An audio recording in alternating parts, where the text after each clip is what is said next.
again. Howdy. Let's see here. Give it a couple minutes and let some people hop in here. All right. Welcome, everybody. Put in the chat if you don't mind where you guys are watching from. And yeah, I'm Todd with Carnivore Cure and this chat at Combat Carnivore. And we are back for another episode of Iron Sharpens Iron. We're going to be talking about men's health and SBG and future plans here that we all have. And we'll kind of give you a little quick recap. Yeah, go ahead and let us know in the chat where you're tuning in from. We'd appreciate it. And we'll give everybody a chance to kind of roll in here. How was your week, Chad, while we're waiting for people to get in? I know you just made a big move. Yeah, I just got a lot of stuff down to Oklahoma. And man, I really like it down here in Oklahoma, I'm not gonna lie. But yeah, it's just been crazy nonstop moving stuff around nonstop, getting situated, fixing things that you don't think of too. Like I'm not in construction really, but it's like I got a washer and dryer down here, and then you go to plug it in and realize it's a different plug. You're like, Right. oh, like Yeah, you know what I for mean? sure. Like now I got to go get a plug, and I'm in a small town, so I have to drive like an hour to go get, a normal plug for the For washer sure. and dryer. Yeah, so it's just things like that, just bouncing around and being crazy. What about you? Oh, just a lot of work this week, but well, we should tell everybody about the live stream we have going on tomorrow, too, with Bella, Steak and Butter Gal, and the SBG team. So getting ready for that tomorrow, finishing up some work, and kind of getting ready for the weekend. I've been pretty happy. I've been lifting a lot lately. Which has been really new for me and pretty fun. I kind of put together a little gym in my garage and been doing that pretty consistently. I'm quite enjoying that quite a bit. But yeah, Jason Schultz, new to the channel, viewing from Minnesota, northern Minnesota. That's awesome. We're at northern Minnesota, Jason, like Duluth type area. Where you at? People rolling on. Just gonna answer. But yeah, we started this live, and it's gonna also in the here we go. Oh, I don't know that place. I'll have to double check on that place. I spent some time in Duluth and some other places in northern Minnesota, so man, Oh man, it can get cold. Like that is proper cold up in northern Minnesota. I can't imagine Montana gets too it's worse or yeah. I don't know. I know Minnesota's got a lot of humidity. I think Montana gets lucky because we don't have a bunch of humidity, so it'll mhm. get nasty cold here, but it's a little more survivable. It doesn't feel so harsh. I mean, it's plenty bad, but I hear Minnesota has uh, that kind of humidity and cold that'll just cut right through you. It does. Like the moisture from the lake. Oh my God, I can't handle it. Yeah, All I right, we bet. got Western Texas. All right. Yeah, Charlie and Maryland, that's awesome. Appreciate you guys. West Texas support and give a big thumbs up. I appreciate it, Charlie. Yeah, and starting next Thursday, we're going to be doing this live stream every Thursday, but starting next Thursday, we're going to be doing it an hour earlier. So this is the last one this late. We had to work it around our schedules, but we got things moved back up. But this live stream is about men's health and in carnivore and what it's done for Chad's PTSD and my depression, anxiety, and things. And I don't know, Chad. To me, did you? I think you targeted carnivore to kind of heal PTSD, didn't you? Yeah, for brain fog, and I didn't even think it was PTSD because the way my phobias came from weren't even like I thought PTSD meant you had to like get shot at or get blown up, but I almost died in a very unorthodox way, a way that I don't really talk about because it's so embarrassing.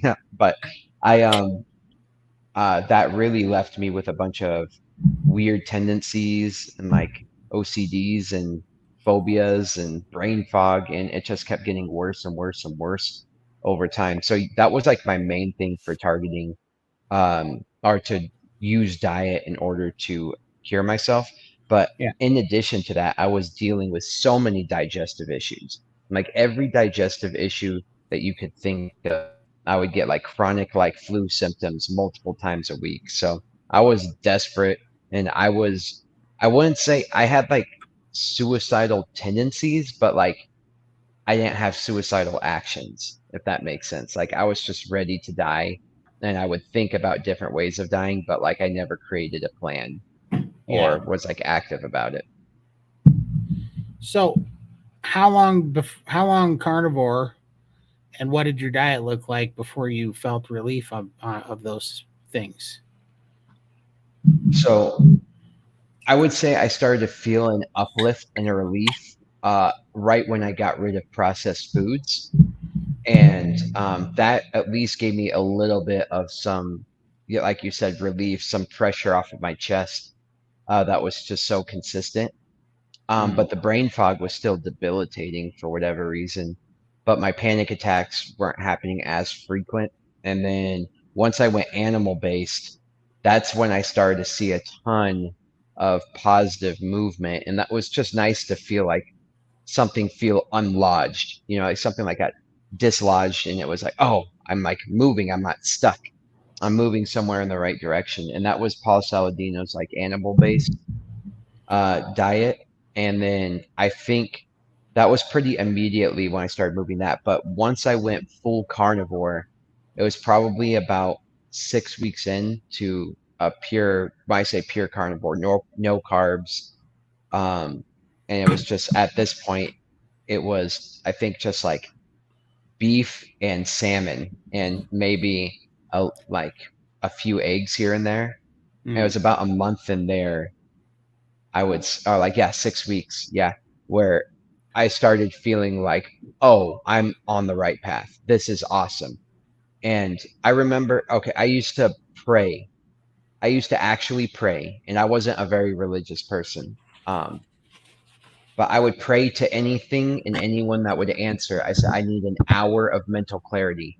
Please just grant me an hour of mental clarity, and like, I will do anything just for that hour. And I remember 2 days into my first 3-day fast was the first day I woke up with no brain fog and I felt clear and I was like very emotional.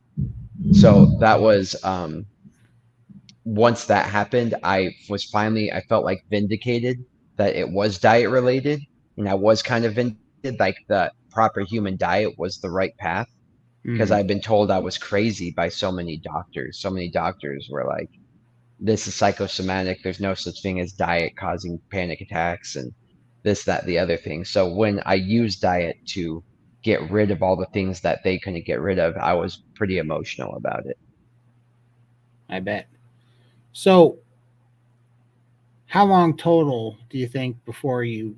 I mean, where are you at with it right now? I mean, how much of it is it 100% gone, or do you still have any symptoms of it? Or I would say every once in a while I have to work through some things, and especially if like I'm having a really busy day and I kind of didn't do my diet very well.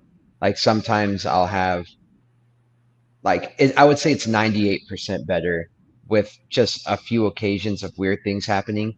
And then like the last few days, for example, I've prepared for it. So like I knew I was going to be crazy. So I've been eating tons of fat, just like mm, beef suet and fat trimmings and fatty meat. And I've been the calmest, coolest cucumber. And my wife, she's like freaking out and she's usually like kind of calming me down. And now she's kind of like up and a little anxious and I'm like, yo, it's all right. Like, right? so I'm like starting to hesitate to like, or be less hesitant to say like 100. I might be like 100% of the way there. If things keep going the way they're feeling right now. That's awesome. Now you were on other diets before, right? That on your way Hmm. to carnivore to try to heal it. Did any of those diets make it worse? Yeah, clearly. So like what sucks is, okay, so I kind of like had figured I had some speculations that it was uh, diet related and nutrition related. So I did what everybody's supposed to do. I was like, I'm going to become intentional about my diet. So I go and I Google what is a healthy diet, and I start going down like less red meat, more plant-based, and fruits and vegetables, and that made me significantly worse. And I started eating. I used to wake up every morning and eat a couple bowls of cereal, and I never ate like the most garbage cereal, but still cereal. But I switched it to like soy milk and almond milk and stuff like that. And man, that exacerbated the symptoms like crazy. As a matter of fact, when I got my testosterone checked when that was going on, my testosterone was below a 200. I can't Mm. remember exactly. I'm trying to find that lab test, but it was below 200. The next time I got my labs checked, it was like a 257 after that. So, anywho, yeah, the vegan and vet, and what that's actually what I was gonna say is even though I was following the diet, I was like, I'm not getting better because I'm not following it hard enough. So then I ended up following this weird diet that a chiropractor prescribed to me, which cost me like thousands of dollars of supplements and visits and all this garbage.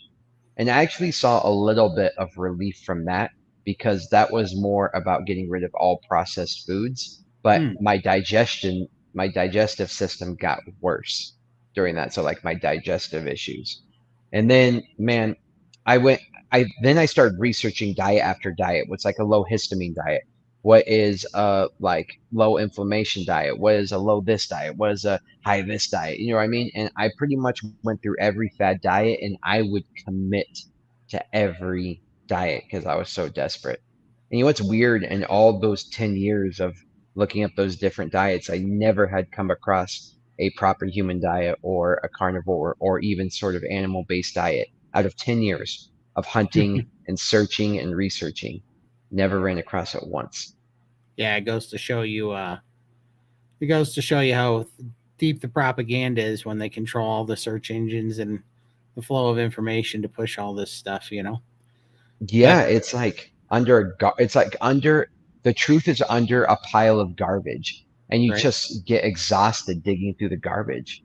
for sure, 100%. Well, and that's why I was asking you if it got worse because the worst that my anxiety and depression ever went was when I actually was on a high protein, low fat, moderate carbohydrate diet.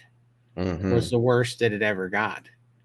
And I was surprised by that, but now it makes so much sense because it was the low fat. For me, it was the fat was the problem. You know, I wasn't feeding my brain, I wasn't balancing my hormones, and I was also the natural diet of low fat is always going to be stupid, seed oils and soy, like you said, soy milk, seed oils, um, seed spray, egg whites, all the inflammatory things that just turn you in. I was eating chicken breast dry, Hmm. brown rice, turkey sausage that I put in the brown rice, egg whites, soy milk, uh, like Greek yogurt with protein powders in it, and some almonds, these type of things.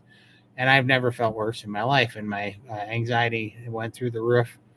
Depression was out of control. Like just most of the time finding, literally just making a deal with myself to not eat a bullet for the next 6 hours and see how that went. Trying to buy time 6 hours at a time. And that went on for a long time. And Yeah. when I got on carnivore, which was an accident, I didn't even know carnivore. I didn't know keto, carnivore, or anything. I'd heard of Atkins, but I really didn't know what it was. I knew it was you like eat bacon.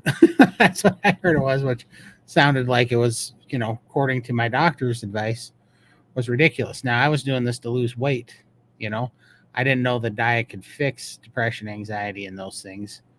I thought I had those things because I was extremely overweight, sick, and my life sucked. you know, Mhm. that's what I thought I had them.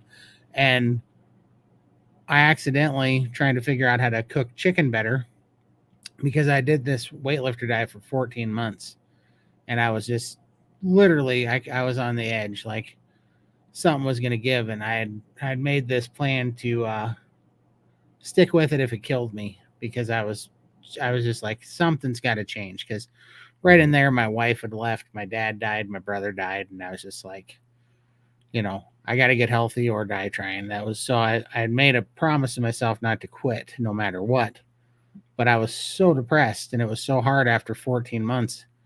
So miserable, so tired, just always brain fog, super tired, just walking around as a zombie, like just trying to talk myself into living for another 6 hours at a time all day long. And so I was looking up because I was like, I can't eat another dry piece of chicken. I just can't do it. And so I was like, I looked up how to make chicken not dry. What's the best method to cook chicken? Because you can't put seasonings and salt. Most of the seasonings have sugar in it. All the sauces have sugar in it. So I wasn't putting any of that stuff on there. And I found sous vide cooking, you know, and so I looked up this YouTube channel, and I've told this story before, but I looked up this YouTube channel and it ended up taking me to sous vide anything or sous vide everything. And I started watching them sous vide these ribeyes and then sear them. And they look just so delicious that I ordered all this sous vide machine and vacuum sealer and stuff online. And when I got here, I was like, before I go back to, I'd watched so many videos of these guys sous vide and ribeyes and picanha steak that I was like, I'm gonna have a ribeye before I go back to this dry chicken. I'm just gonna have one. Well, typical, you know, lion brain. I went to Costco and I got a 4-pack of ribeyes, and if I was only gonna eat one, I don't know why I bought 4. But that ended up being the greatest mistake that I ever made because I did the macros and I'm like, you know what? If I just eat one ribeye seared in butter and I don't have the carbohydrates and I just eat that one meal a day with one ribeye seared in butter, I can actually fit it in at least in my calories. Like it wasn't that much more calories than I was already eating. But it was just different macros. And I'm like, I'll just do this one. So I'll just eat one ribeye seared in butter, and that's all I'll eat today. And I'll do that until these 4 ribeyes are gone, and I'll go back to chicken. So I ate those 4 ribeyes over 4 days, and that's all I had was one ribeye a day, seared in butter, and I felt fantastic. Like Yeah. I felt so good. My brain lifted, and I couldn't figure out why. The brain fog lifted, my mood lifted. I was happy.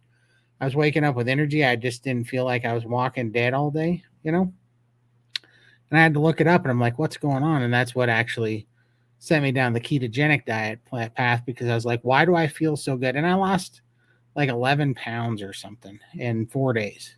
It was crazy. And it was inflammation for sure. It was fluid, but I was just losing inflammation.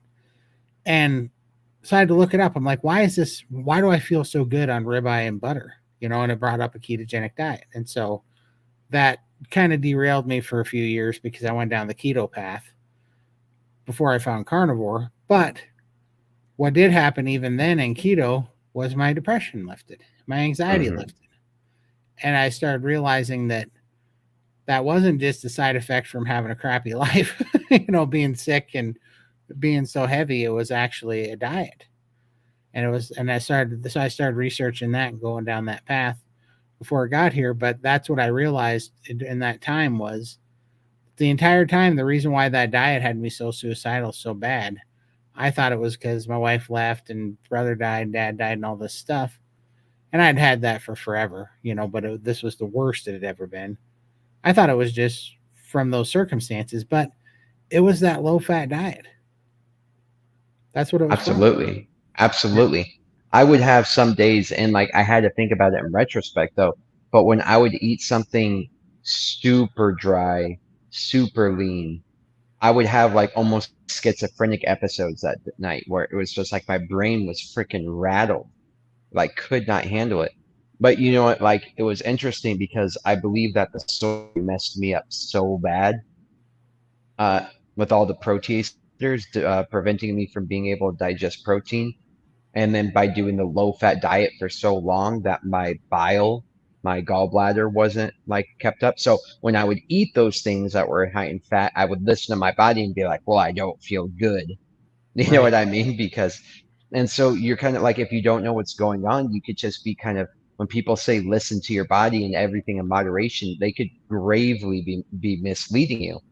And so I know what you're talking about, where when you finally like hear what's going on and you understand, oh, this is my body like upregulating bile, or this is my body cleaning out its gallbladder, this is my body getting back its stomach acid, even though that's uncomfortable. And I'm like, what's it called? Like detoxing and what's the word I'm looking for? Carbs. Like Yeah, when your body is like going through that dopamine and like addiction release from like the carbs. Yeah, it's a very uncomfortable experience because they say like, well, my body doesn't like that. Of course it doesn't like that. It's like changing fuel sources. So I get what you're saying. But it's weird because those days where I would eat those foods, my brain would be the calmest. hmm, Like I was like, okay, I don't have anxiety, but maybe I don't have anxiety because I'm concentrating on the fact that my stomach is falling apart. You know what I mean? 100%. But it's hard to look at it. Like it's cool in retrospect to look back and be like, oh, that's what was happening to me. But in the moment, you're just like so lost and you're already anxious, you're already mentally unstable. And so like you're just like worried and you're researching and you're going down some of the wrong rabbit holes and you're trying to justify the things that are going on. It's just a miserable experience. 100%. I know exactly what you mean. And it's crazy, right? And this is why I'm such a proponent for carnivore communities and why I send everybody to the steak and butter gang is because those things that you're talking about there, when you're switching that fuel source, when you're going through the gut microbiome changes, when you're having issues with gallbladder and bile and trying to figure out what's going on, when you're detoxing, when you're oxalate dumping, when you're going through all these things, it can make you question, because some days you feel almost euphoric. You feel so good, you know, and then other days, for some reason, you have a reaction or a problem and you don't know why. And you don't understand that, it's your body kind of cleaning itself out, or, there's different metabolic things that start to happen. And you go through these metabolic changes and you go through these composition changes as things heal. And it's kind of a wild ride, and so it's hard to understand. And if you didn't know better, and if you didn't have experienced people around you to tell you, you'd start questioning, is this the thing, Right. and you'd start changing things up. You'd be very reactive to when something started feeling negative. You'd have a reaction and you might quit what you're doing. You might change your plan. But it's different. Absolutely. Yeah, it's difficult, and that's when, because I did the first 9 months of carnivore on my own, and I white knuckled it kind of through it, and I did a lot of bad, things wrong, but ultimately it got me here. But I stayed away from, I saw all the groups and I thought, oh, these things are just trying to take your money. And I don't get paid at all to say this. But when Lindy got me into the SBG gang and I got in there, I was like, this is such good information. This explains, because I was kind of going crazy, going, is this happening to me? I was kind of trying to put these pieces together, but I was like, I think when I eat chicken, I don't feel good. I think, every time they keep saying to eat fat, but I eat fat and then, it gives me gut problems and I'm in the bathroom, right? And you start Mhm. going through all these things. And then I got into the SBG gang and all of a sudden everybody had an explanation for these things. They're like, yeah, you're gonna be going through these gut microbiome changes. You're gonna be going through these bile changes. Cold fat over hot fat and rendered fat. They give you all these steps to kind of go through them. Same things with when you'd wake up and you have a headache, or you're, what I now know to be oxalate dumping or detoxing. And then where fasting comes into play and the things that make you more fat adapt. I didn't realize how insulin resistant I really was, and how I actually needed to eat instead of, restrict to heal this metabolic disease that I had and this insulin resistance I had. And it was quite incredible. But so I've changed my mind on a lot of things. Like I used to, I've come to, well, in fact, this is a good point too, which I am now a partner with those guys because I started taking those carnivore bars. Have you ever had those carnivore bars, Chad? Oh yeah, I ate one. I did a video for them on the way here, driving here, because I won't stop at a fast food restaurant, and so I Right. just fat. I usually fast through like traveling, but having Yeah. a carnivore bar was super nice. Oh, it is. And so I've actually come. I didn't realize. I thought, oh, they're too small to do any good. I did not realize how rich and packed full of protein and fat those things are. So Yeah. now, yeah, now they're like my favorite thing to use for, when you're busy and you need fat. When I start feeling brain fog coming on, or if I just feel my brain energy's low, and I hit Hmm. one of those things, man, it's incredible how ridiculously satiating those 2-ounce bars are. Yeah. They told me to put it in the freezer. Yeah, And so yeah, I pulled one out of the freezer and it was like a candy bar. And maybe yeah, it's just because we're fat adapted, but it was yeah, like just all that fat and protein in one yeah. bite. Oh my God. Yeah, I Man, loved it. they're super good. What's your favorite flavor? Well, I only do the salt beef and tallow, so like the Yeah, plain. yeah, that's the one I like too. I did have one of their garlic ones, and I enjoyed the flavor, but I don't really do much outside of the unsalted beef and then the salted beef. Hmm. Yeah, So, but yeah, they're pretty tasty. No, I quite enjoyed that. And do you have a link with those guys too? I do. Yeah, but use yours for here. It's okay. Well, no, it's okay. Just if whatever channel you're on, hop in if you're on their channel and you want it. I think mine gives 10% off. I bet yours does too. Yeah, yeah, Yeah, exactly. Yeah, yeah. my You just link's in the description. Yeah, so yeah, it's same for here. So yep. Just if you guys are thinking about buying, but yeah, it's really interesting. I never thought I'd be selling any kind of bars, but when I found out how satiating they are, I was like, man, these are actually pretty amazing. Now I find myself eating them every day. It's kind of funny. I just want to like kind of what Anthony Chafee says. It's like I just want to support meat-based products. Like I want this there to be enough economy and movement and I guess political movement in carnivore-based ideas and carnivore-based products and carnivore-based market. There's the word I'm looking for. So that way, like the more powerful the market is, the harder it'll be to kill. You know? Yeah, So for sure, for sure. No, we got to support each other for sure and make it more mainstream. But that's awesome. Um, also, people get really discouraged too when they go carnivore because, like, especially when you're like me and all I eat is like ruminant meat, salt, and water. To have an easy option out there, like to have an option out there that like it, a lot of people get discouraged in the fact that there's just no options. But so it's just completely like I love the fact that people are coming out with those types of options because most of the time it's like, can you have this? No. Is this okay? No. Like for me, it's just no. It's always no. So for there to be a bar out there that's like, yes, it's like, what? So it's kind of cool for me. Like I'm yeah, really excited about it. no, yeah, I do enjoy that aspect too. It's like try to go in the store. Like I used to do this when I was even on keto, and you try to find like a ranch dressing or something that's not a seed oil. It's impossible. You can't It's find one that's not a impossible. seed oil. Every one of them is a seed oil. You try to find any kind of packaged food, you go to try to get meat sticks, and even the best meat sticks still have something in it, something under other natural flavors and ingredients. There's always something on it. It's just like, it is nice that carnivore bars is literally just like meat, salt, and like if it's the garlic one, then garlic. If it's not, it's just like ribeye and salt. Yeah. And it's It's so crazy. fatty. That was the thing that shocked me is when I took the bite into it. I'm like, Yeah, oh, this is like all fat. This is awesome. I was not expecting, I was expecting like a beef jerky or something like right. that. Yeah, it's Completely threw legit. me off. It's legit like pemmican. It's crazy. Mm. So No, there's that's some pretty much it. Go ahead. so I want to say when you were talking Oh, kind of like into keto getting moved into carnivore, um how like the only example I can think of is like cocaine. Okay, so everybody they think that everybody's so scared to go through pain and discomfort in order to get to a better to get to a better place. And the more sick you are, the more uncomfortable it's going to be to get back on that right path. And so it sucks because for me, it was like 2.5 weeks of just misery.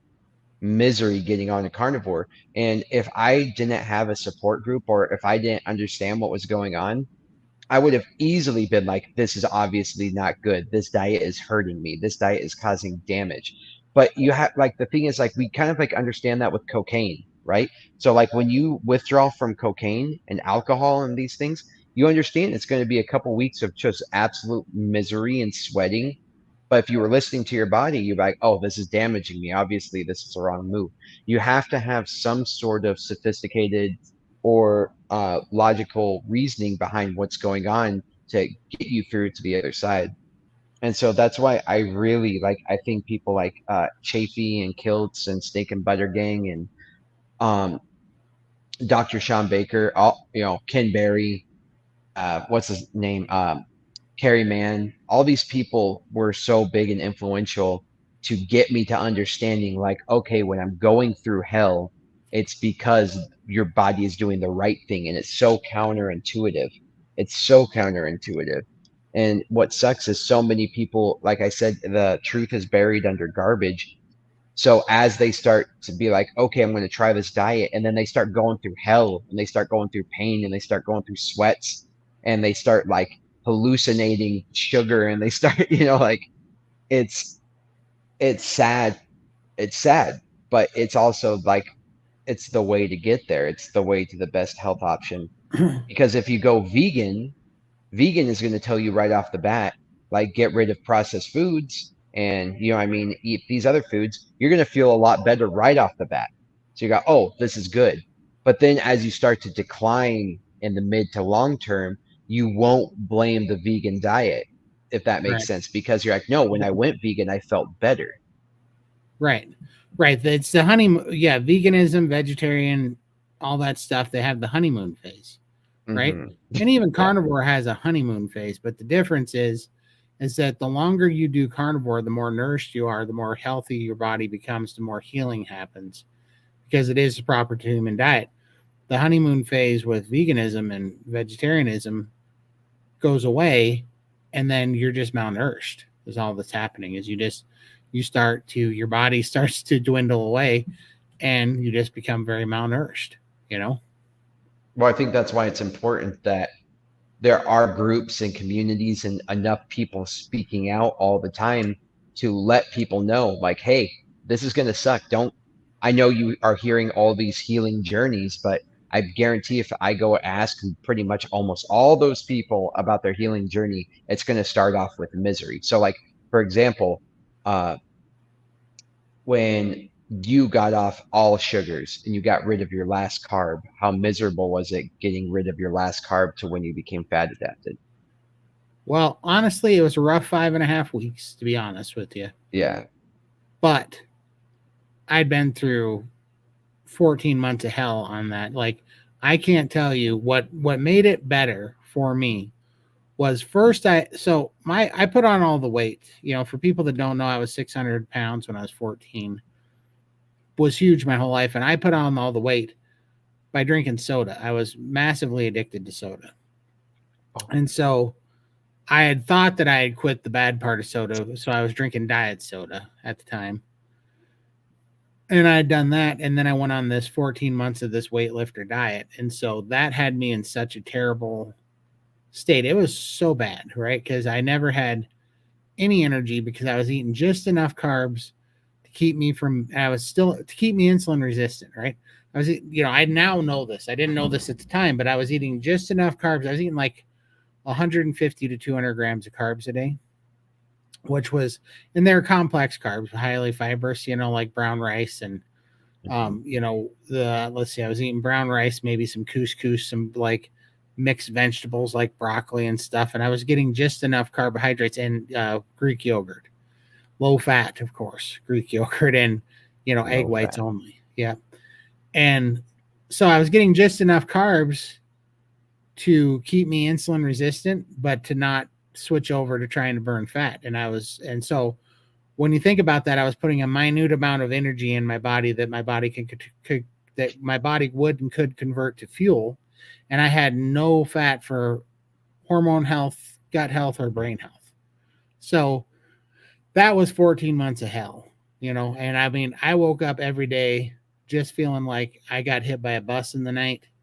I had no energy. I had to drag myself out of bed every day, and I just felt like, you know, that's why it was so hard just to move forward. It was so hard just to get to the shower in the morning. It was so hard just to take the next steps just to keep moving back then, that I was sitting here going, I got to stick with something.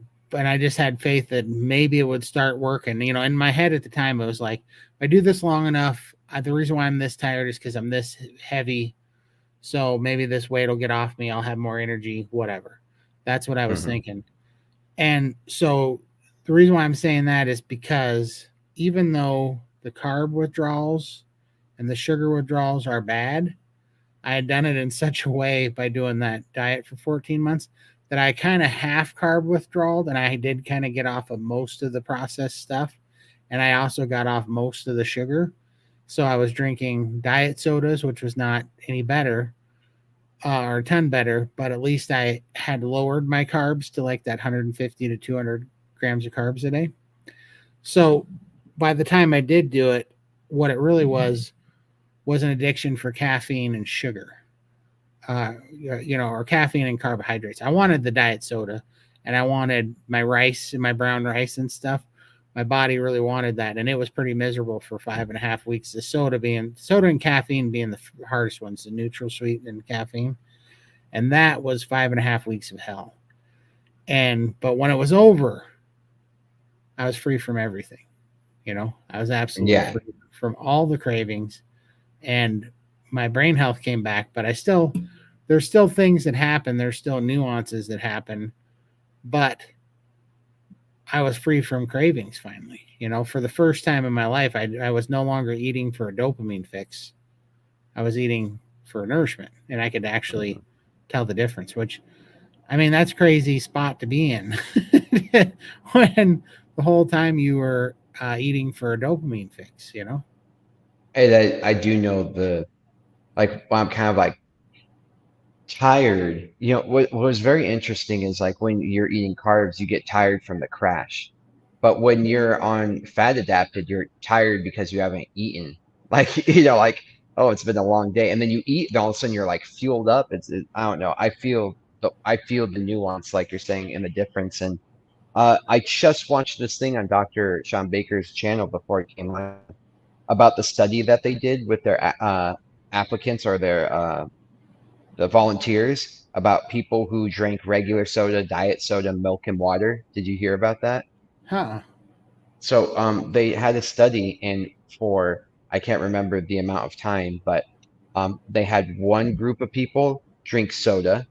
They had the other group of people drink the same soda but diet with 0 calories, right?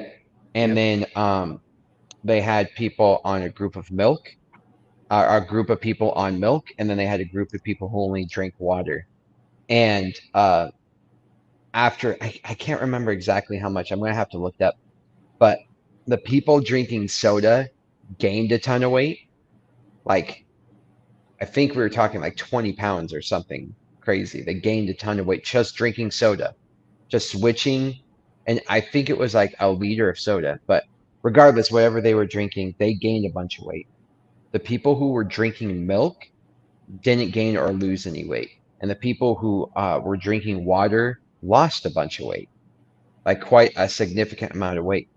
And then so everyone was like, okay, well, like, for example, what do you think happened with the diet soda? Oh, if I had to guess, they probably gained weight because it's going to have an insulin response. People don't understand that the fake sugars still have an insulin response. Not all of them, but most of them do, and most of the NutraSweet does. Yeah, there's some stuff like stevia that's better, that's been proven not to have an insulin response, but even then, it keeps your carb cravings alive and it keeps that sweet palate alive, so you still have those deals. But I would have to guess probably didn't gain as much as the sugary soda, but it probably gained some from having an insulin response and making your insulin resistant higher. You're too smart. That's exactly the answer. So they still gained weight, but not as much weight. But a lot of people are saying this, like, completely debunks the calories in, calories out, because the people who are drinking milk, they didn't gain any weight or lose any weight, but they were having significantly more calories than the people who were drinking the diet soda to show that artificial sweeteners exactly still have an insulin and an inflammatory response. So, uh, 100%. so but this was go to your point where it's like when you're drinking soda every day, people don't realize like it doesn't feel like a lot because it's liquid, just goes Hmm. down the hatch, right? But man, that's like one of the most inflammatory things and the most addictive things. Getting rid of milk was like one of the last cravings I had to get rid of. And it was one of the hardest things because that liquid like sugar and energy Hmm. was so hard to get rid of. And when you think you're drinking diet, you could be actually making things on your metabolic system even worse Right. because it confuses the system. So anyway, I just thought that I'm gonna look it up exactly what those numbers were, but it's pretty cool. Yeah, I love that. And the thing is, you're very right about liquid calories go down super easy, but I've kind of hacked that to my benefit, right? Because I think I've told you before that like I eat a bunch of egg yolks because it's Hmm. really good for DHA for my testosterone, and so it helps. It helps just keep. I don't know. Just it helps keep me feeling good.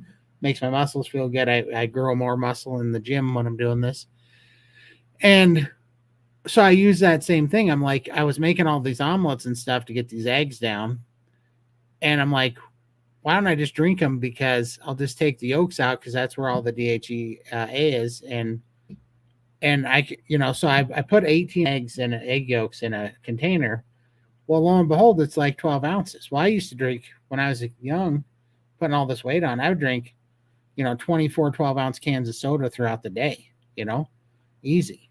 Yeah, So I was like, well, if I can do that, I can drink three 12-ounce shots of egg yolks, once a day. So I just started making these 18 egg yolk drinks, and I just would consider it a protein drink. Sometimes I'd put a little bit of salt in there and just shoot it down in one gulp. And so that actually started being my superpower here. that's yeah, just just to take down all that egg because it's so good for fat, it's so good for protein, it's so good for collagen and for your hormones, you know? And it's a super cheap way. I mean, that's a ton of egg, that's a ton of protein and food and nutrients about as cheaply as you can get it and about as fast as you can get it. absolutely. I would say what it's like. What are eggs up there in Montana like? 30 cents an egg or Yeah, I mean, I'd have to do it. It's like $7 for 24 of them. And these are like oh, these are like the free range Wilcox ones. so So you're getting them cheap, cheap. yeah, I get them at Costco. They're the Hooterite eggs. They're Wilcox. They're like, so yeah, I mean, it's like 7 divided by 24. Yeah, they're like 29 cents. Yeah, it's about 30 cents. And they are the free range eggs, you know? Free range. So basically, how many do you put in a protein? I put 18 of them in a drink. 18 of them. Yep, 18 So how egg much does yolks. that cost? Well, it'd A be three, 36, $6? It's like $6, right? Per 18. protein shake. Yeah, $5.40 for a protein shake.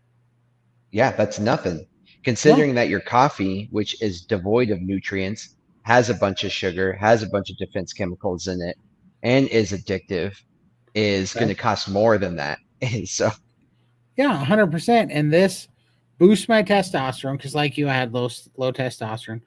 Boosts my testosterone. It makes me want to go outside and lift heavy things and throw them around. It gets you, just the gains in the gym are so much better. And like, look, I'm not a gym bro guy or something.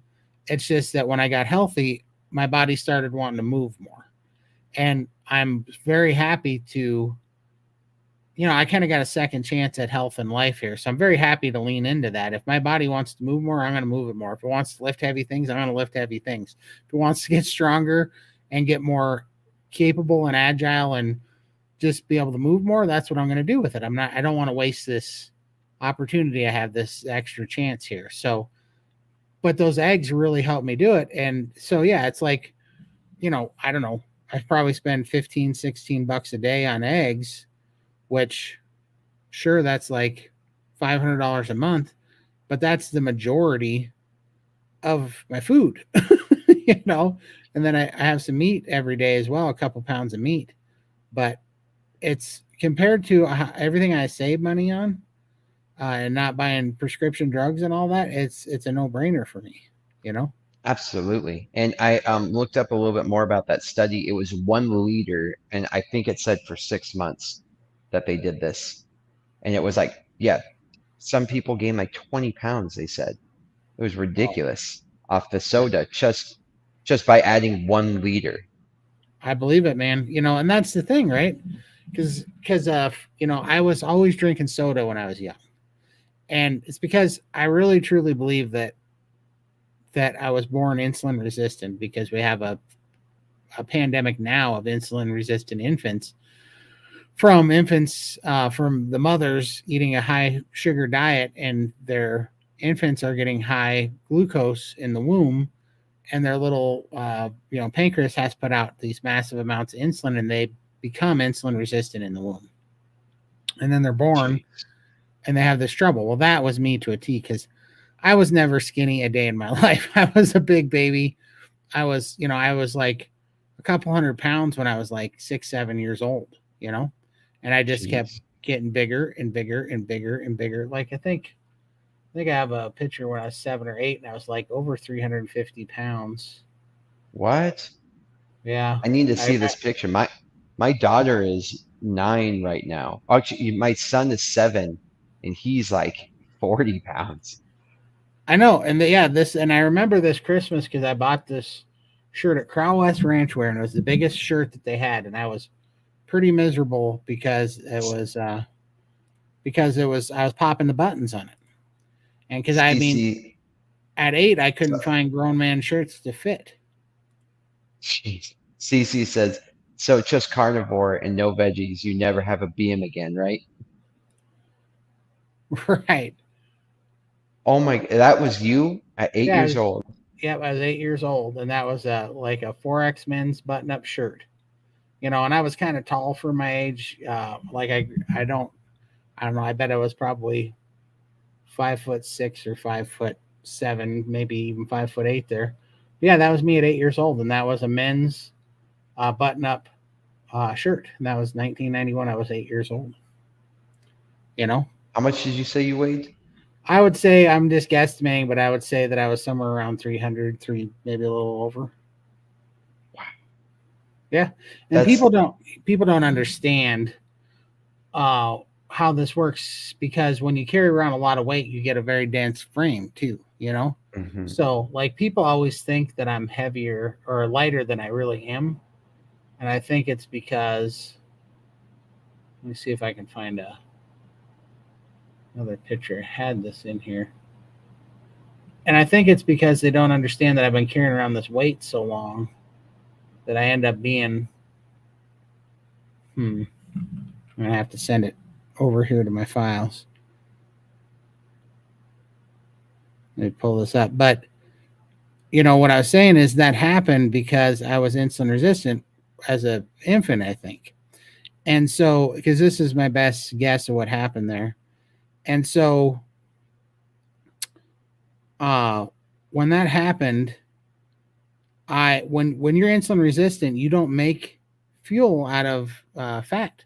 It doesn't make, you don't get energy out of fat until you do something like the carnivore diet, where you flip your fuel source. But if you're having any kind of sugars and carbs still, your metabolism is just going to slow down and try to feed off those carbs, and you're never going to make the metabolic switch to being fat adapt, right? And so Right, that's why I kept drinking those stupid sugar sodas, because that was the only way I was getting energy, right? That was the only way I right. felt good, and it was the only way I was able to move. And I mean, I was 600 pounds when I was 14, but I would I would take that body, and I was going to work with it, and even when I was at work, I'm finally pulling this picture up. This picture here. Oh, the same one. This picture here. There we go. So, what's interesting is this picture. This is at my dad's funeral. Actually, I know I was about 650 pounds in this picture right here. This picture here was as heavy as I got. I was over like 715 pounds, and that was when I was stuck in a chair and I was on oxygen. But how much would you guess that I weighed in this picture? Like to me, that does not look like more than. I mean, how tall are you in that picture? 5'10". 5'10". Yeah, that to me is like a 250 to 300 pound body at Yeah, max. I weighed 500 pounds in that picture. Whoa. Right. And people don't understand it.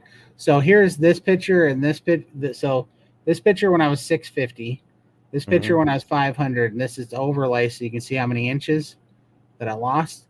And if you look at this chart, I built this chart to scale, and these are 1 inch squares on here, and these Uh-huh. big squares are 1 foot. And that's how much actual size that I lost on this overlay of fat and inflammation, but I still, because of carrying around a big frame, I still was 500 pounds in this picture, you know? And that's what people don't understand. And I don't know that I fully understand it either, but it's pretty crazy, And I'm currently at 395 pounds, roughly, depending on what day and how much fluid I've drank, because I could put on 20 pounds of fluid in a night because of lymphatic issues. But that's what happens. When you said that about the soda, that just clicked with me because I'm like, yeah, that's how you grow a 700-pound body. Because everybody's like, oh, me and Lindy and Michael did a review on that Brandon Fraser movie, The Whale. You know, because he was like a 700-pound guy or something, 700-pound guy. Did you ever see that movie? Are you there, Chad? Can you hear me? Oh, there you go. You're back. You cut out there for a second. Did you ever see that movie, The Whale? No. Okay, well, it's a Hollywood movie about a 600, 700-pound guy. Brandon Fraser plays him, and in that movie, he has these spots in there where he like goes up. He takes a wheelchair and goes up to the refrigerator, and he pulls everything out of the refrigerator, and he binge eats. And I'm not saying that there's not binge eaters, but they want you to believe, he binge ate this pizza and all this crap until he threw up, and they want you to believe that that's how you become 600 or 700 pounds. That's what big food and big pharma want you to believe, that if you are that out of control and you can't control yourself and you eat like that, that's how you get to be 600 or 700 pounds. And it's not true. How you get to be 600 or 700 pounds was I didn't actually eat that much because I had the ability to eat that much because I didn't have leptin sensitivity, so I could really pack it in. But the reality was I did that off of drinking sodas because that's what I made energy out of. And I didn't actually eat that much. I usually wouldn't eat breakfast or lunch. I would drink breakfast and lunch and sodas. And that's what kept me going. And then sometimes we'd have a big dinner and sometimes we wouldn't because I knew if I did, I'd weigh 900 pounds, so I was always trying to restrict, food my whole life. And so when you said that they gained 20 pounds in 6 months, taking a liter of soda, that's 40 pounds a year. Well, how fast can you gain an extra 500 pounds at 40 Yeah. pounds a year? You know? Well, I think it's exponential. I think it's compounding. I don't Yeah. think it's just. I think like their body was like handling it okay at the beginning, but I have to double check on the numbers. I was trying to look it up, but it's only in a video. Maybe we can listen to the video. But anywho, I have to double check. It was a lot, but I think it would be compounding. I think it was 20 years in the first 6 months. It might be 50 years in the second, or 50 pounds in the second 6 months. Right. You know what I mean, and so on and so forth. Well, I know for me why that would be the case is because the last 100 pounds that I put on, which is this why it drives me nuts when people type in my comments and say it's impossible for you to lose that much weight. It was probably just water weight, and I'm like, of course it was water weight. I have lymphatic issues, but who cares? That's inflammation. It's weight. And so, yeah, I probably lost, and I know this because when I got COVID and got sick, I gained like 84 pounds of weight in like 3 weeks. And it was all fluid. It was all inflammation and fluid because I had congestive heart failure at that point. And so I put on all this massive amount of fluid. But So as you get sicker, more metabolically sick, you put on more inflammation, you have lymphatic issues, you have congestive heart failure issues. Yeah, you're going to put on ridiculous amounts of weight in Yeah. short So periods of time. let me ask about that. So yeah, so it's water weight for sure. But I mean, have you carried around 100 pounds of water?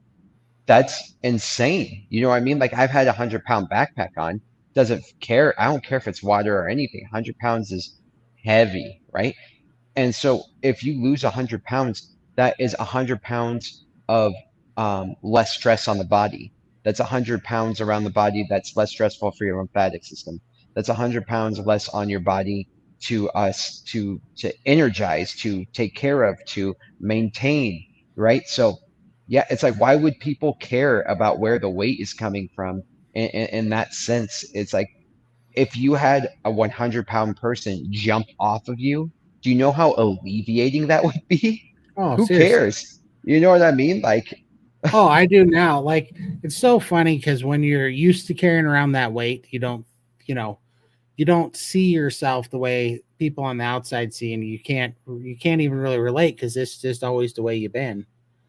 But now that I have 300 pounds off, and I go in the gym to go lift 205 on the bench, I'm like, good Lord, this is heavy. When I go put a couple hundred pounds on the squat rack to go squat a couple hundred pounds, I'm like, this sucks, right? Like it's hard. And I'm like, I used to carry around more than this. I used to carry around 300 pounds. No wonder everything was so hard. No wonder, I couldn't breathe. No wonder I got congestive heart failure, all these things had happened. So yeah, well, exactly. And the truth is that when you have all that fluid on you, most of the time it's going to be full of inflammation, and lactic acid is what that fluid is, and uric acid, and it's not good for you, right? And it gets in your lungs. It makes it hard to breathe. You have congestive heart failure, you have organ failure, you have kidney problems. Like all these things happen and make it just absolutely miserable. So yeah, but it's the propaganda that we've let people have been brainwashed with to believe that fat is the enemy and that fat is the mhm, problem. Fat is just a parallel symptom, right? Like fat is actually trying to save us. It's trying to encapsulate all this glucose and it's trying to turn it into fat so that we don't sit here and have organ failure and strokes from dealing with all the glucose. It's trying to encapsulate all the processed garbage and poison that we're putting in there. And it's trying to find a place to put it and kind of save us from all that toxin, right? And that's why we you, do oh, go ahead. no, I was saying you said something really good there that a lot of people don't really connect because they think that when they have extra energy, it transforms it to glucose or sorry, from glucose to a fat cell. So that way you just have extra energy for later, which is not 100% wrong, but it's there to keep you alive. It's Mm-hmm. there to smother the because having access glucose in the bloodstream is toxic. Toxic. Yeah. And a lot of people don't, they think like, no, it's just the normal process of taking extra energy and storing it away. For That's sure. not the case. No, no, we're only I ever like a tablespoon of glucose in the blood away from death. Like 1 tablespoon is fine, 2 tablespoons is death, right? So in the human body, which I don't know, I think there's like 6 liters of blood in the average human body, something like Mhm. that. If you have 1 tablespoon of sugar in the blood, your body can handle it fine, and they say you won't even be insulin resistant. I don't know, but if you have 2 tablespoons of glucose in the blood, it'll kill you, right? So you're only a tablespoon of glucose away from dying most of the time when you're eating, these ridiculous high carbohydrate meals, right? So Mhm. our body is literally trying to burn it up. That's why we get this rush of energy and high, and our metabolism starts running high because it's got to burn this crap out of our body before we have a stroke or organ failure. But then it also starts grabbing it and it starts putting it in to fat cells. And this is how we become insulin resistant, where our insulin doesn't do its job anymore and our body doesn't switch back to burning fat. It just stays in carbohydrate burning mode because it's not just trying to make fuel out of it. It's trying to save it. It's trying to save you. It's trying to get it out of your blood, and it's trying to put it into fat cells so that you don't stroke out, so that it doesn't kill you. It's that dangerous, and people don't realize that. It's crazy. And I, so, you I know, think that's also where bacteria comes from, like bacteria within your body. I think that we have parasites that live in our body help offset the damage we're doing to it. So it's like, man, if we have these other billions of bacteria helping eating some of this, at least part of us aren't eating it. So we always call it like bad bacteria, but I honestly believe, based off what I've researched, that these parasites that are in there are helping take the load of the crap that you're putting in it. So it wouldn't be in there unless you fed it to them, and they're doing you a favor by taking some of that load away from your body. It's like your body's trying to use all of its resources, even outsourcing who's eating it, so that way you could live. Is right? your insulin going up? Your fat cells going to the excess the excess sugar in your blood? Your Yep, body upregulating. It's so many different processes just to keep you alive. We're so lucky that our bodies are so intelligent that it could handle us poisoning it. for Like sure. it could handle like, hey, I know you're an idiot and you're putting food inside me that's literally poisoning us, but I am going to find a way to make this happen. And they still make it happen. Right. It does. And that's why it's incredible. And this is why people need to understand. I used to think, oh, you hear that if you walk 10 miles, and I said this too, Chafee's line, you walk 10 miles in the forest, you got to walk 10 miles back. But the only thing is that it's more like we should have been 25 miles in the forest, but we're only 10 miles in the forest because our body did such a good job at fighting all the poison that we put in it. It actually fought it off very well, very resilient. And it actually, despite all the efforts of us to poison ourselves, it did a really good job with what it had to work with. And eventually, it just runs out of building blocks. It runs out of immune support. It runs out of all these things, the proteins, immunity support, collagen, amino acids. And it just gets so run down that it can't do a good job anymore. But when you start, this is why carnivore works, because when you start nourishing the body and you heal your immune system and you heal your mitochondria and you heal your metabolic disease and your body starts to be able to work, just like it was slowing down the damage that it was doing for all those years, it can speed it up and it can really get rid of it quick. I mean, I'm 22 months into carnivore and I've cured congestive heart failure, depression, anxiety, reactive airway disease, like 90% of my lymphedema issues. I'm down over 310 pounds, and I healed my eyes, my goiter that was in my throat that I believe I had. I'm not 100% sure, but I had something going on in my throat that's cleared up with the iodine. Grew my eyebrows back from hypothyroidism. Just all these problems, and I'm completely off. I was completely dependent on home oxygen, 6 liters, completely gone. All these things healed up in 22 months, but it was the damage that I've been doing since literally I was a kid, right? So it's not really 10 miles in, 10 miles out. I really probably should have been 30 miles in, and my body has cleared up. I would say that I'll be about as good as I'm going to get in probably another 3 years. But it really did about 26 years. It's cleaned up about 26 years of pretty terrible damage, I bet, and it'll do it in 4 to 5 years. And I'm already completely off of medication and everything in just 22 months. And that's because, to your point, Chad, our bodies are amazing when you give them what they need to work. Yeah, they're the alpha predators of the world. And not only that, the, like they know how to heal themselves. Like we can go to bed injured and wake up healed. Like that that's remarkable. That's incredible. Like it, it's a magic power. You know For what I sure. mean? It's a magic ability. Our bodies are capable of doing all these things, and it's like the most sophisticated machine. Like if you were to view it like a machine, you'd be like, "Oh my God, this is beyond sophisticated." And that's 100%. the body that is you were born with. And imagine how good it could operate if you gave it the proper fuel. Like imagine, it's Oh, incredible. for sure. It is incredible. Well, and we kind of got a little bit sidetracked, but not really. I love the conversation, but we are wanting to bring awareness to a call we're doing in SBG as well, called Iron Sharpens Iron, where we are going to do live Zoom calls in SBG every Saturday. So we have one coming up in just a couple of days where we're concentrating on carnivore and what it means for men's health and men's mental health, to help people, help the men get free from anxiety, depression, PTSD, ADHD, all of those things. And we've seen people heal from all of them.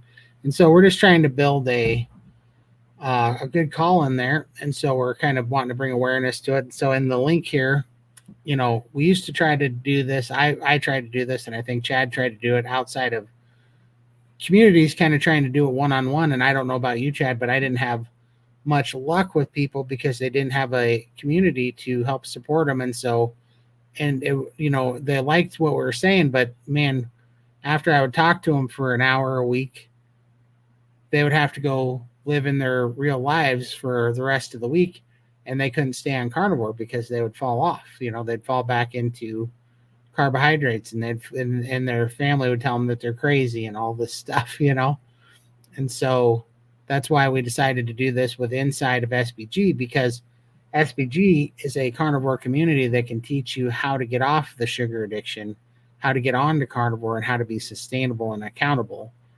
And so then we are working with that side of things to also show you kind of how to work with it for men's mental health. So, Yeah, absolutely. A lot of men suffer in silence. Too many men. I say this statistic all the time, but 22 vets a day commit suicide. 135 Americans a day commit suicide. 1.6 million Americans attempt suicide a year. 68% of those suicides, that successful suicides, are by white males. If you're a man, you're 4 times more likely to commit suicide if you're a female. And so a lot of men are obviously suffering in silence, especially our combat veterans who are dealing with PTSD, and they just have the sense that they're broken. And my goal is to go out and tell men who have PTSD.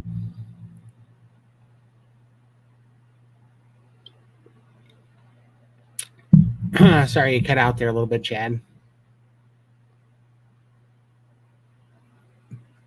Well, while he's getting hooked back up, I think he Yeah. just. Oh, there you go. You're back. And so where did I get cut off at? You said that your mission was to help men with PTSD, and then you cut off there. Okay, so yeah, and my goal is to let people know that what's happened to them in life, like that's not a life sentence. Even though it's not easy, the answer is extremely simple. To get on a proper human diet, to start taking responsibility over your own human health, to I mean, like there's a series of things, but it's extremely simple. It's not unprecedented, and it seems off only because of regular life conditioning that the like you said, the pharmaceutical companies and the food companies want you to hear. But the answer is you are not trapped. You do not need to be trapped on medications. You do not need to be messing around with your neurotransmitters with exogenous carbs, right? Mm-hmm. Um, or sorry, exogenous chemicals, but carbs as well. But like you don't want to be putting outside chemicals to mess with your brain chemicals in order to fix you, because you're not ultimately solving the problem. You're not ultimately going to the source of the issue. And so with Iron Sharpens Iron, we want to reach out to men and say like, hey, let's get this shit under control. Let's let's get you on the right track, right? Let's get you surrounded by a group of dudes plus a community on top of that, where you can just be a man. You can talk about what you're dealing with, what you're suffering with. And I can almost guarantee that between all of us, there's somebody who has a relation with you or a story that's parallel to you, and that we could find some way of getting you on the right path. 100%. And it's I found out how big this was, and this just goes to show you, right, how the culture is sculpted right now, and how men do suffer in silence. I didn't even know that depression, anxiety was diet related at when I was going through it. And so I wasn't trying to treat it with food. I was trying to treat the weight with food. And I thought if the weight came off, my life would get better. Depression, anxiety might go away. So, so I basically, my experience has been off of insulin resistance and weight. However, 80% of the people that contact me, even though I came from 700 plus pounds, and that to me, that to most people is something that doesn't happen very often, where you come back from being 700 plus pounds without some sort of bariatric surgery or a pill or Ozempic, like to do it with diet and to be free from all the addictions and eating disorders and stuff that come with being that big. That should stand out. But even in that light, 80% of the messages that I get have nothing to do with weight and everything to do with mental health. Men saying, "How did you get rid of the depression, anxiety? How did you do that with the diet?" So I realized that even though we live in a country that, like 74% of the Earth's population is obese or overweight, even though that's the case, more people are reaching out to me, more men are reaching out to me about anxiety and depression and men's mental health than the weight. So that to me really stood out. I was like, oh, when I talk about that stuff, it's really ringing a bell with people, and kind of makes sense too, right? Because a lot of guys don't really care if they're a little bit overweight or whatever. Like, guys aren't that bent on it, but they do care when they can't mentally function, when they're being tormented. That that is the thing that's got them talking to me. So that's also why we're doing this, is because we realize, oh, this is a very, underserved population of men here that are not getting help. And, I've lost 3 friends to suicide in the last 24 months, and that are super good people, really, really good people. And they took their lives because they didn't know how to get, they too didn't know that diet was likely the main cause and that they could be free from it. And they didn't know where to find a place, so you got to wonder what a good community with an actual answer, just like I found the real answer to a weight loss, to the weight problem that plagued me my entire life. There's people out there that don't know that there's a proper human diet out there that can heal this. You know what I mean? So we got to get that word out there, and so that's what we're trying to spread for sure. And so we can just talk about it because it's clearly happening to more people. All those statistics. I wonder if they're. I feel like they have to be underserved with how many people are actually suffering from it, because men don't talk about it. You know what I mean? Oh yeah, they're not talking about it at all. And the, how do you say this? Where it's like, when they do studies, for example, I know this is going to be a really weird example, but like men watching porn, or like a study about okay, like this is going to be a funny one, but it's like penis size. How do you Mhm. find out the average penis size? Well, we need a bunch of people come in here and measure their dick, right? But who's going to be willing to do that? Only people who are confident and getting their their penis size Yeah. measured are going to go. So it's going to like, but who's talking about that? It's taboo to talk about. Same thing. It's like, who's going to admit to watching porn and the type of porn that they watch? And so we don't get these. The men who are suffering oftentimes are going to have the opposite effect, where it's like they're not willing to, it's like a shame, you know what I mean? They're not willing to go out and publicly be like, "Hey, I don't feel like a man," or "I'm suffering every day and I can't do the normal things I'm supposed to do," because you're supposed to, man, you're supposed to shut up and do it. You're supposed to get it done. It doesn't matter, and grit through it. And parts of that are true, but the thing is, like, you're not giving the resources in order. You're not receiving the resources in order to accomplish that. And that's what I had to realize. And if I was alone in the dark, when I was alone in the dark, how excited I would have been with someone with a flashlight to be like, oh, just come this way. And that's what I feel like we're doing. We're just like providing a flashlight for people who are alone in the dark. And Right. it's like, here, let's literally shed some light on the issue. So that's kind of like the way I see it. Absolutely. Well, so with that in mind, we put I have a link in the description here for SBG, and you guys, if you want to, if you have a husband or somebody in your family that you want, maybe show them the link, or if you yourself want to join up, we'd love to have you in the community and show up to our meetings on Saturdays. And we'd like to start to grow this, and especially we're trying to especially target military and first responders and stuff, and try to help them PTSD as well. So we'd love to have you guys. I mean, it's open to everybody for sure, but we'd love to have you guys in there, and we'd love to kind of grow this group and see what we can do. Because I mean, I've just been surprised how I've been doing YouTube now about, I guess, 14 months, and every time I do an interview or talk to people that have had depression and anxiety, that's the ones I pay attention to because that's what I had. But everybody says that it cleared up, Carrie Mann being one of them. Everybody I talk to, it's like, for me, the two things that clear up almost automatically on carnivore are depression and anxiety and type 2 diabetes. It's like those are a foregone conclusion when you go carnivore. You know what I mean? They're like not Yeah. even a problem. And so I just want to get people in there to, and the reason why we want to do this, and I get no money for saying this, the reason why we want to do it in SBG is so you have a community. Because if you don't, I can't work with you enough to give you the support you need to not fall off carnivore when you get home. And that's what I found over the last 14 months of trying to help people online. They message me through TikTok and through Instagram and through my emails and the comments on my videos and stuff.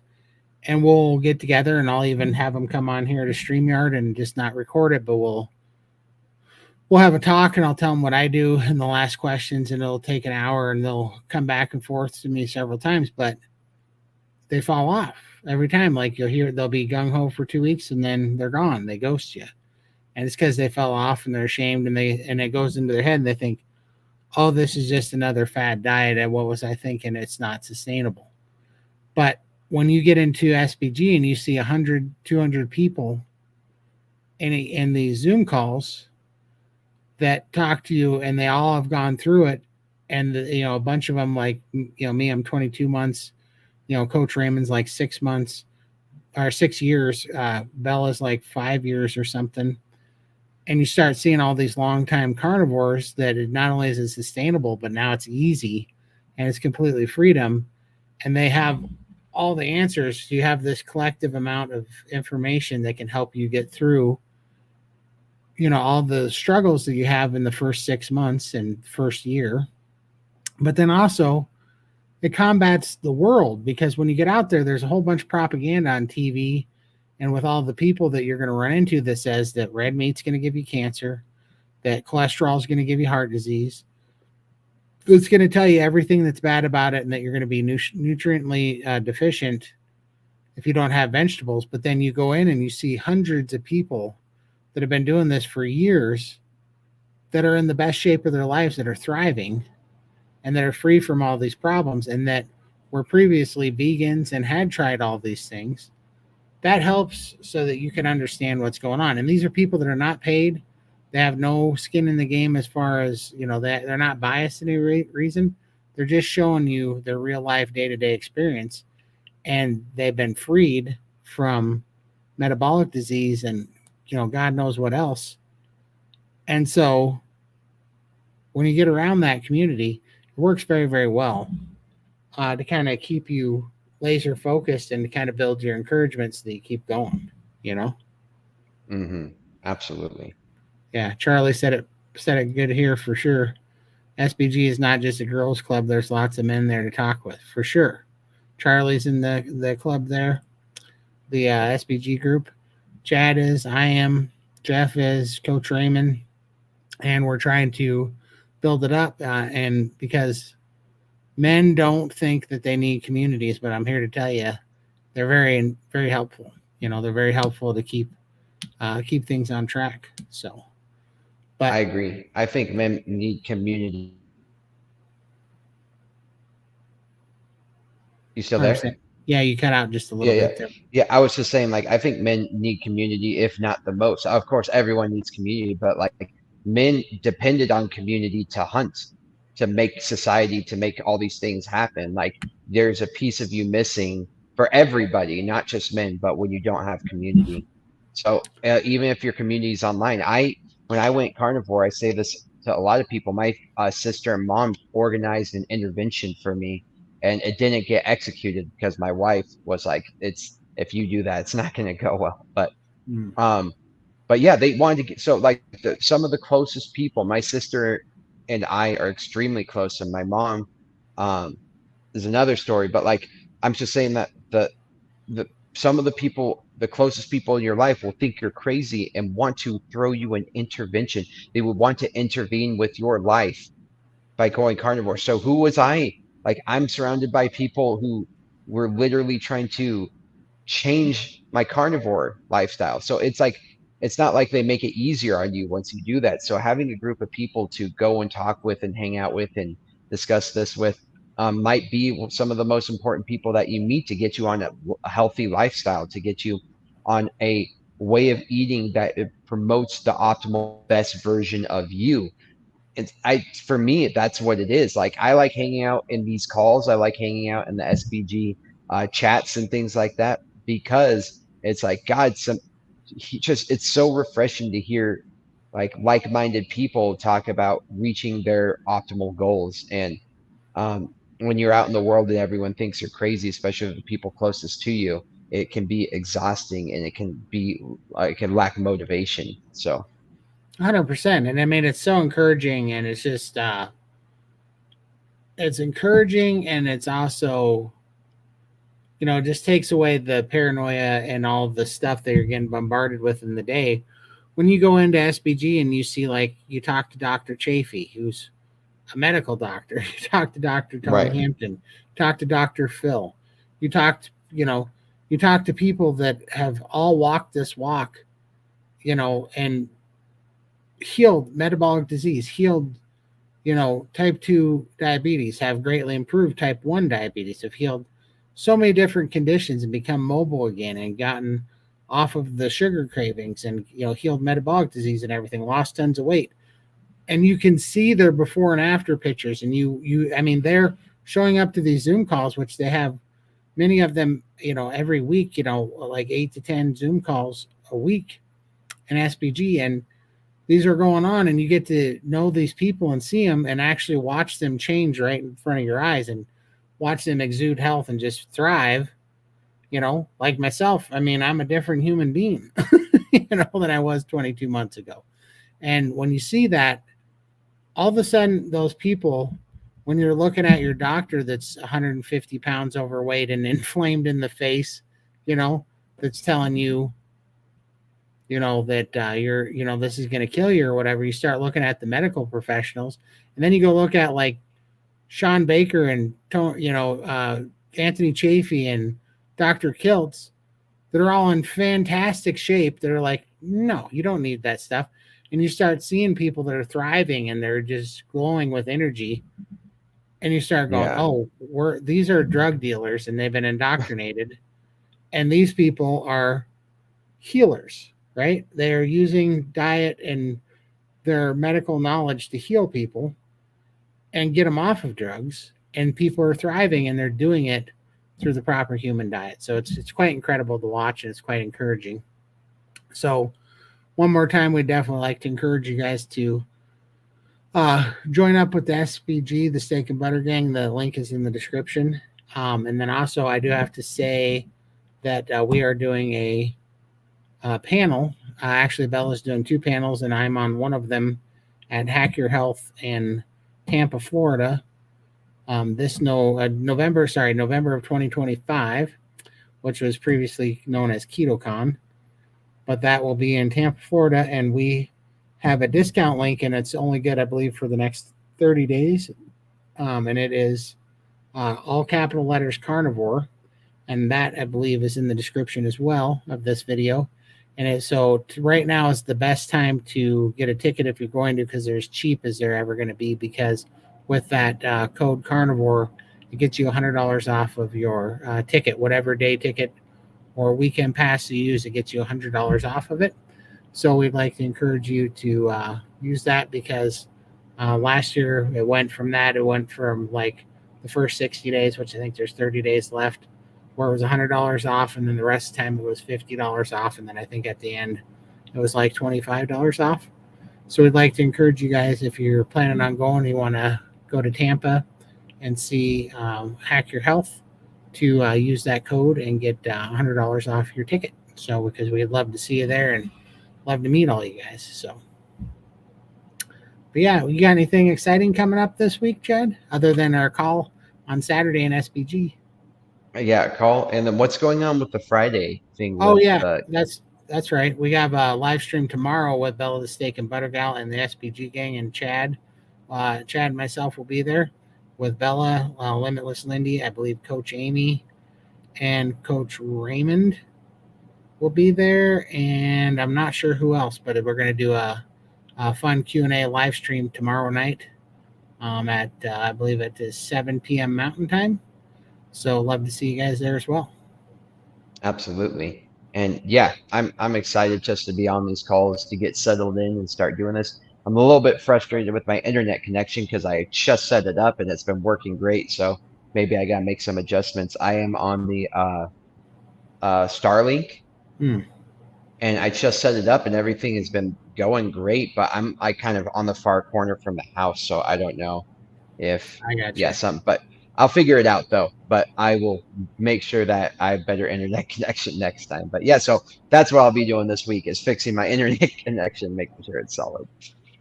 Right on. Well, I appreciate it, and thanks for coming on, Chad. We are going to be doing this every Thursday, so if we'd like to make this a little bit bigger. Willie says solar flares. Well, that surely could be. That's interesting. But we're going to be doing this every Thursday in preparation for our Saturday calls. So if you have any husbands or loved ones that would like to talk and ask questions, by the way, you guys, I don't know if you see the ticker tape, but you guys are more than welcome to put questions in the chat. We'd love to answer them. But you're more than welcome to bring anybody with you to these lives on Thursday that might need to hear this message, so we can get them hooked up with the SBG gang, so we can start getting them some help and getting them on Carnivore.